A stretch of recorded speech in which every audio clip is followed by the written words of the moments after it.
যদি আমরা ঠিক মতো আদায় করি, নামাজ যদি আমাদের শুদ্ধ হয়ে যায়, নামাজের হিসাব যদি আমরা কিয়ামতের দিন ঠিক মতো দিতে পারি, তাহলে অন্যান্য আমলের হিসাবও ইনশাআল্লাহ ঠিক মতো দিতে পারবো ইনশাআল্লাহ তাআলা।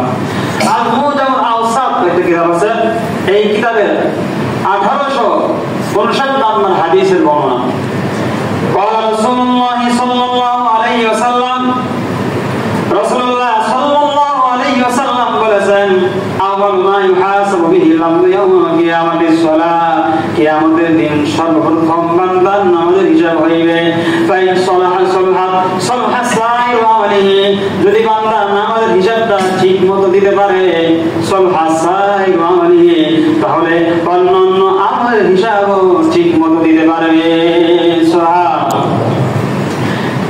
নামাজের মাধ্যমে আল্লাহ রাব্বুল আলামিন আমাদের অস্থিরতা দূর করে দিবেন। সূরা মাআরিজ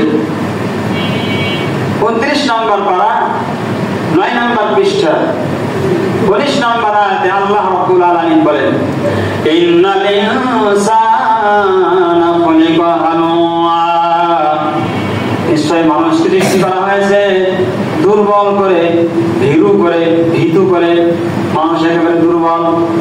আমরা যখন জন্মগ্রহণ করেছিলাম তখন কি মায়ের পেট থেকে বের হয়ে খাবার খেতে পেরেছি? ওই মুরগির বাচ্চার মতো ঠোক দিয়ে খেতে পেরেছি? দৌড় দিতে পেরেছি? একেবারে দুর্বল। মানুষকে সৃষ্টি করা হয়েছে দুর্বল করে, ভীরু করে। ইদা মাসসাহু শাররু জাযুআন, যখন মানুষের কাছে কোনো অকল্যাণ বালা মুসিবত পৌঁছে তখন সে অস্থির হয়ে যায়। কি হয়ে যায়? অস্থির হয়ে যায়, পেরেশানিতে লিপ্ত হয়। ইদা মাসসাহু খায়রুন মানুআ, আর যখন মানুষের কাছে কল্যাণ পৌঁছে, যখন সে টাকা পয়সার মালিক হয়, ধন সম্পদের মালিক হয়, তখন সে কৃপণ হয়ে যায়। কি হয়ে যায়? কৃপণ হয়ে যায়। তবে ইল্লাল মুসাল্লিন, যারা নাকি ঠিক মতো নামাজ আদায় করে, নামাজ ঠিক মতো পড়ে, তারা বিপদ আসলে, বালা মুসিবত আসলে তারা অস্থিরতা তাদের মধ্যে কাজ করে না। তারা আল্লাহর কাছে নামাজ পড়ে দোয়া করে, আল্লাহ রাব্বুল আলামিন তাদের অস্থিরতা দূর করে দেয়। সুবহানাল্লাহ। যারা ঠিক মতো নামাজ আদায় করে তারা কৃপণ হয় না। যাকাত ফরজ হলে যাকাত দেয়, হজ ফরজ হলে হজ করে, দান সদকা তারা ঠিক মতো করে। শর্ত কি? শর্ত হলো মুসল্লি, ভালো মুসল্লি হতে হবে। কি মুসল্লি? ভালো মুসল্লি। এরকম না যে একত্র করলাম আর চারত্র খবর নেই, ঈশা বললাম ফজরের খবর নেই, শুক্রবারে বললাম আর সাজাতের কোনো খবর, এরকম মুসল্লি না। দাইমুন, আল্লাহ বলেছেন ইল্লাল মুসাল্লিন আল্লাযীনা হুম আলা সালাতিহিম দাইমুন, যারা নাকি দাইম সর্বদা নামাজ আদায় করে। এবং দুই নাম্বার এই মুসল্লিদের গুণ হবে তাদের মানের মধ্যে নির্দিষ্ট অংশ রয়েছে, নিঃসাইরি, তারা ভিক্ষুককে দান করে, ওয়াল মাহরুম, যে চাইতে পারে না, যে গরীব, তাকেও তারা দান করে, ওয়াল্লাযীনা ইউসাদ্দিকুনা বিয়াউমিদ্দিন, যারা কিয়ামতের দিনকে বিশ্বাস করে, যারা ওয়াল্লাযীনা হুম মিন আযাবি রাব্বিহিম মুশফিকুন, যারা রবের আযাবকে ভয় করে, ওয়াল্লাযীনা হুম লিফুরুজিহিম হাফিজুন, যে সমস্ত নামাজি তাদের লজ্জাস্থানকে হেফাজত করে, ওয়াল্লাযীনা হুম লিআমানাতিহিম ওয়া আহদিহিম রাউন, যারা নাকি আমানতের রক্ষা করে, আমানত রক্ষা করে, অঙ্গীকার রক্ষা করে, যারা সত্য সাক্ষ্য দেয়, মিথ্যা সাক্ষ্য দেয় না। আল্লাহ তাআলা শেষে এই নামাজের কথাই বলেন, ওয়াল্লাযীনা হুম আলা সালাতিহিম হাফিজুন, যারা নাকি নামাজের হেফাজত করে। এই সমস্ত গুণ যে সমস্ত মুসল্লির মধ্যে থাকবে, ওই মুসল্লি বিপদ আসলে অস্থির হবে না, ধনী হলে কৃপণ হবে না। আল্লাহ তাআলা বুঝার তৌফিক দান করুন, আমল করার তৌফিক দান করুন, সকলে আমিন।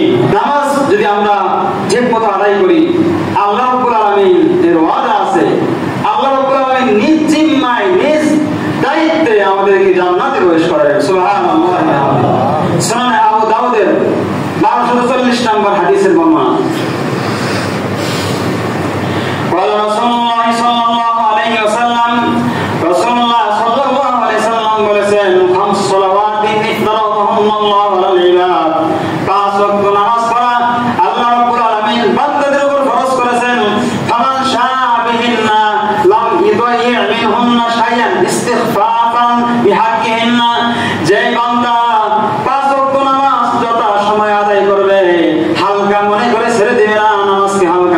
পরিত্যাগ করবে না, ছেড়ে দিও না।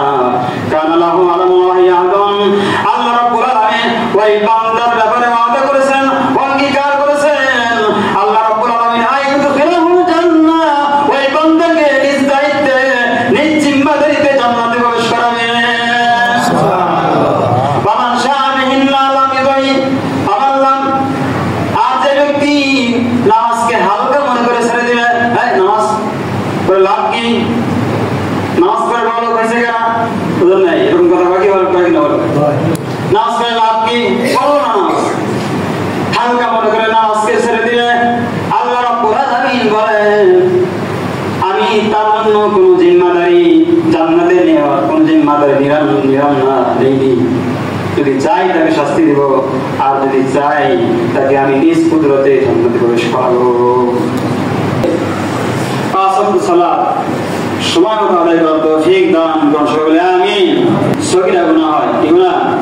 সগীরা গুনাহ হয়, এই গুনাহ আল্লাহ রাব্বুল আলামিন maaf করে দিন। সুবহানাল্লাহি ওয়া বিহামদিহি।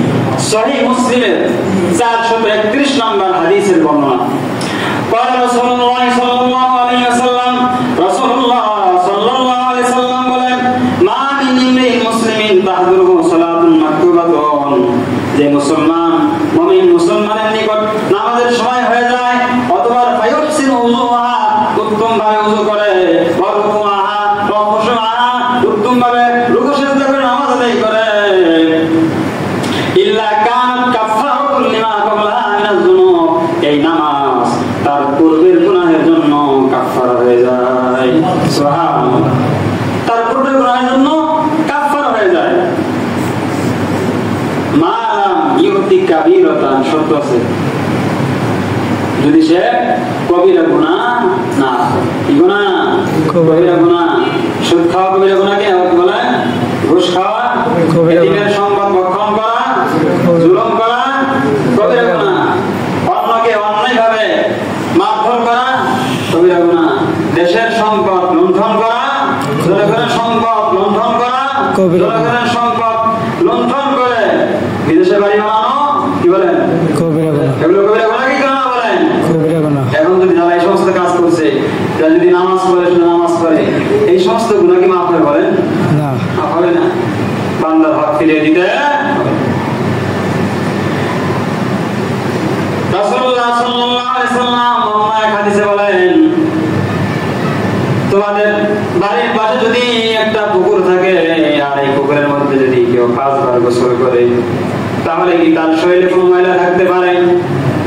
সাহাবায়ে কেরাম বললেন, লা ইয়াবকা মিন দারনিহি শাই, ওয়া রাসূল, কোন ব্যক্তি যদি পুকুরে 5 বার গোসল করে, তাহলে তো তার শরীরে কোনো ময়লা থাকতে পারে না।